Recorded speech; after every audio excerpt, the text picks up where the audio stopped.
Il faut se responsabiliser à l'idée de sous-estimer. C'est pas, on peut pas être victime de ça. Et c'est pas sans conséquence. C'est pas sans conséquence. Se sous-estimer, ça paralyse énormément. La peur paralyse, alors qu'à mon sens, la peur devrait être justement synonyme d'action. Parce qu'on a l'impression qu'on contrôle mieux les choses si on se sous-estime et qu'on vise bas. Parce que forcément, dans ta tête, il y a une partie de toi, tu dis, bah si je vise aussi bas, je vais y arriver, tu vois. Si je décide aujourd'hui que j'en suis pas capable, alors ça va avorter mon initiative de faire quelque chose qui me fait peur, et donc ça me protège. Redefine. Bienvenue dans ce nouvel épisode de Redefine, le podcast pour affirmer ton potentiel et créer ta propre réussite. Nous, c'est Mélina et Kimia. On a ouvert 2 studios de Pilates Reformer à Paris et à Nice en 2025. Et aujourd'hui, on est contente de vous retrouver pour parler des signes qui montrent que tu dois arrêter de te sous-estimer. Et du coup, toi, est-ce qu'il y a un moment donné où tu as identifié que du coup, tu te sous-estimais ? Je pense au moment où on a failli ne pas construire Define. Je sais que tu t'en souviens très bien. On s'est assis, on s'est regardé entre quatre yeux et je t'ai dit, écoute, je pense pas que j'en suis capable. J'ai dit, je vois pas dans quel monde, en sortie d'école, je pourrais créer un studio de pilates. Je suis pas prof de pilates, j'ai pas eu d'entreprise dans ma vie. C'est un business physique, je gagne 1 000 € par mois, qu'est-ce que je vais sortir, je sais pas combien en charge. Enfin, il y avait vraiment toutes les oppositions du monde là qui se présentaient à moi et in fine, je me disais, je suis pas capable en vrai. J'ai pas Est-ce l'expérience. qu'à ce moment-là, tu as identifié que tu te sous-estimais ou en fait tu te sentais comment ? Non, moi je trouvais pas que je me sous-estimais, hein. Je trouvais que j'étais Ouais. réaliste. Ok. Mais ça, c'est un truc aussi que je pense tout le monde vit, on a l'impression qu'on est réaliste. Ouais. Et tu sais, maintenant qu'on travaille avec des personnes qui n'ont pas encore un parcours entrepreneurial devant elles, mais qui ont envie de l'entamer, c'est quelque chose qu'on entend tout le temps. Moi, je suis réaliste, je préfère être réaliste. Je préfère avoir, en fait... En fait, manquer d'ambition, c'est être réaliste. Exactement, genre en fait, ça veut dire, j'ai pas envie de croire que je peux faire plus parce que j'ai peur Pas me d'être déçue. décevoir. Ah, voilà, ouais. Et du coup, moi, à l'époque, ce qui me freinait le plus, c'était de décevoir les autres. Je me Donc disais... pas toi-même. Pas forcément moi-même, parce que je me dis, en vrai, moi, je sais que je vais faire de mon mieux. Mais déjà, j'avais pas confiance en moi dans le sens où je me disais, mon mieux, en vrai, ça sera peut-être pas grand-chose, tu vois, dans cet écosystème hyper complexe dans lequel je vais me foutre. Est-ce que finalement, j'ai les capacités de gérer tout ça ? Et en plus, je prends un risque financier, je m'engage, je fais plein de choses, et les yeux seront braqués sur moi, quoi. Ça va être en mode, c'est la première fois que je me résous à faire quelque chose dont je suis pas sûre, et si j'échoue, j'avais le sentiment qu'il y avait des conséquences de ouf. Tu vois. Et en vrai, il y en avait. En vrai, il y en a. En vrai, il y en a, oui. Mais à ce moment-là, vraiment, si tu m'avais dit, voilà, dans 1 an, t'en auras ouvert 2, et puis tu seras super heureuse dans ta vie, et t'auras trouvé un équilibre de travail et de vie personnelle, et t'auras inspiré des personnes, et t'auras aidé d'autres personnes, j'aurais dit, c'est un fantasme. Ah ouais ? C'est un fantasme, ça n'existe pas. Comment je vais faire ? D'où est-ce que je vais sortir les ressources nécessaires ? Et finalement, c'est...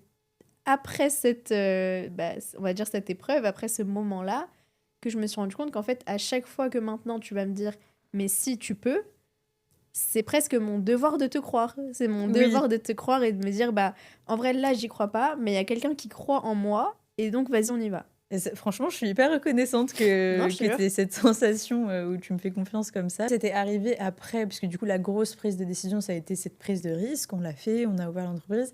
Est-ce qu'après ça, tu as continué d'identifier des moments où t'arrivais toujours pas à, par exemple, célébrer des réussites ou qu'est-ce qui aurait pu être signe qu'on continuait de se sous-estimer, même si on avait pris ce risque ? C'est un peu quelque chose qui est quotidien, tu vois. J'ai le sentiment, en tout cas, que quand tu as choisi une vie où t'as pas vraiment de structure, où tout est encore amovible et que tout est en création, t'as tout le temps le sentiment que t'as un dialogue intérieur, comme tu dis, qui est pas vraiment positif.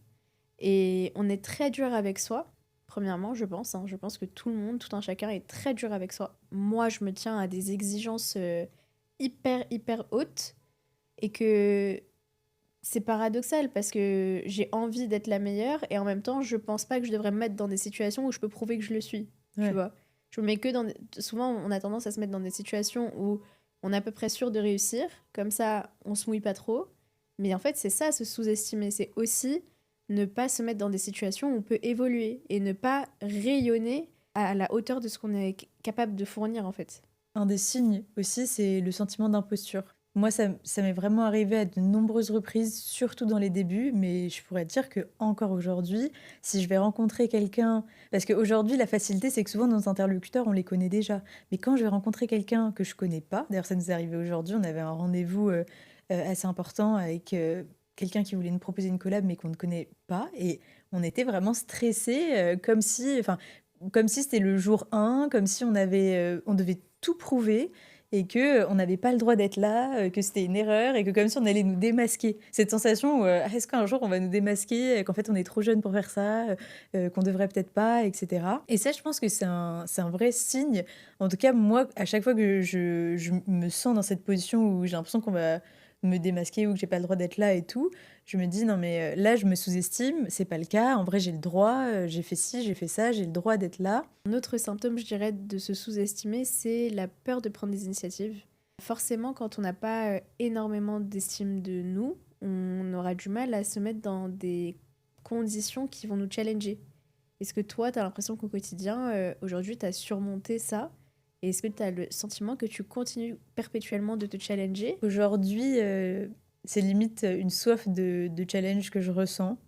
Et d'avoir. Enfin, j'ai vraiment du mal à avoir aucun challenge à l'horizon et je sais que c'est quelque chose qui t'agace un peu parce qu'à chaque fois qu'il y a du calme, j'ai tout le temps envie de chercher quelque chose d'autre parce qu'en réalité, maintenant, je vois ce que ça m'a apporté et je vois à quel point ça peut être enrichissant et à quel point ça peut vraiment te nourrir vraiment en tant qu'humain et vraiment pas l'aspect financier ou quoi, mais vraiment l'aspect de l'aventure, d'essayer des choses. Une fois qu'on l'a fait, et bah, on sait ce que ça peut nous apporter et j'ai envie de tenter toujours des nouvelles choses. Et aujourd'hui, ça ne me fait pas peur. Et vraiment, non pas parce que je pense pas que je peux pas me casser la gueule ou que je peux pas me tromper ou qu'il n'y a pas un de nos projets qui va pas tomber. T'es sûre? En vrai, genre, j'avoue, je pense, je pense pas du tout. Ouais. Non, en réalité, genre, non pas dans la réalité, comme les gens disent dans la réalité, peut-être que ça peut arriver, mais moi, je suis convaincue que non. Genre, moi, je suis convaincue que je ferai tout. S'il faut que je danse la samba au milieu de, je sais pas moi, du Champ de Mars, je ferai tout pour que le truc, il marche. Je le lâcherai pas. Et avoir confiance et avoir la conviction que toi, tu ne lâcheras pas l'affaire, c'est, à mon avis, amplement suffisant pour se lancer dans des challenges. Et en réalité, se sous-estimer, ça paralyse énormément. Et je pense que cette sensation, on le ressent, c'est cette paralysie. C'est-à-dire que la peur paralyse. La stagnation. La peur paralyse. En réalité, la peur paralyse, alors qu'à mon sens, la peur devrait être justement synonyme d'action. Est-ce que toi, tu as des moments où tu as l'impression que ça t'a paralysé? En fait, je pense que ça paralyse parce que ça arrête le temps, un peu. Tu vois? Dans le sens où quand il y a quelque chose qui te submerge, quand l'anxiété te submerge, quand le projet est trop gros pour toi et que du coup, tu as le sentiment que peut-être tu vas pas y arriver, bah, le sentiment de se sous-estimer, ça va agir comme une protection, tu vois? Une protection où tu te dis, bah, si je décide aujourd'hui que j'en suis pas capable, alors ça va avorter mon initiative de faire quelque chose qui me fait peur, et donc ça me protège. Ça arrête le temps, l'espace d'un instant. Moi, le moment où je t'ai dit, en fait, j'ai plus envie de le faire, et je m'en sens pas capable, c'était un vrai moment de soulagement, en vrai. Et sincèrement, genre... Pas pour moi, pas pour toi. Moi du tout. Pas pour toi, mais pour moi, à l'instant... C'est le seul moment où je me suis sentie angoissée, je pense, de tout. Moi, à l'instant où je t'ai dit, mais en fait, en vrai, genre, je m'en sens pas capable, j'ai pas envie de le faire, et bah, j'ai senti la pression qui s'est envolée de mes épaules et de mon existence, parce que bah, ça me regarde plus, en vrai. Maintenant, j'ai dit que j'étais pas capable, et du coup, je vais pas le faire, et du coup... Ça m'a déresponsabilisé de la suite de ma vie, quoi. Tu m'as ramené sur le droit chemin, évidemment, mais c'est quand même un faux sens de contrôle, déjà, parce qu'on a l'impression qu'on contrôle mieux les choses si on se sous-estime et qu'on vise bas. Parce que forcément, dans ta tête, il y a une partie de toi, tu dis, bah, si je vise aussi bas, je vais y arriver, tu vois. Donc, je contrôle la situation. Et en fait, il faut basculer dans, de 1, j'ai plus besoin de contrôler les situations. De 2, je me laisse porter par mon potentiel. Et voir en soi son propre potentiel, c'est hyper dur. Et de 3, je suis confiante dans le fait que à l'avenir, on va de plus en plus m'offrir l'opportunité de me surpasser, tu vois. Je commence l'initiative de me mettre en avant. Mais une fois que j'aurai passé le cap, c'est la vie qui va m'entraîner dans son tourbillon, tu vois. C'est la vie qui va m'envoyer entre guillemets, les perches à saisir. Et je pense que c'est ce qu'on expérimente aujourd'hui, toi et moi. C'est qu'on a lancé l'impulsion de se mettre sur les réseaux sociaux, d'ouvrir Define à 23 ans, de faire un truc inédit, etc. Mais aujourd'hui, tu vois, c'est la vie et les opportunités qui nous tendent la main. Il faut se responsabiliser à l'idée de sous-estimer. C'est pas, on peut pas être victime de ça. Et c'est pas sans conséquence. C'est pas sans conséquence. En réalité, on est responsable de ça et on est beaucoup plus inconfortable à ruminer ces idées négatives que à tenter quoi que ce soit. En fait, on pense que c'est un faux confort et on est totalement responsable de ne pas tenter.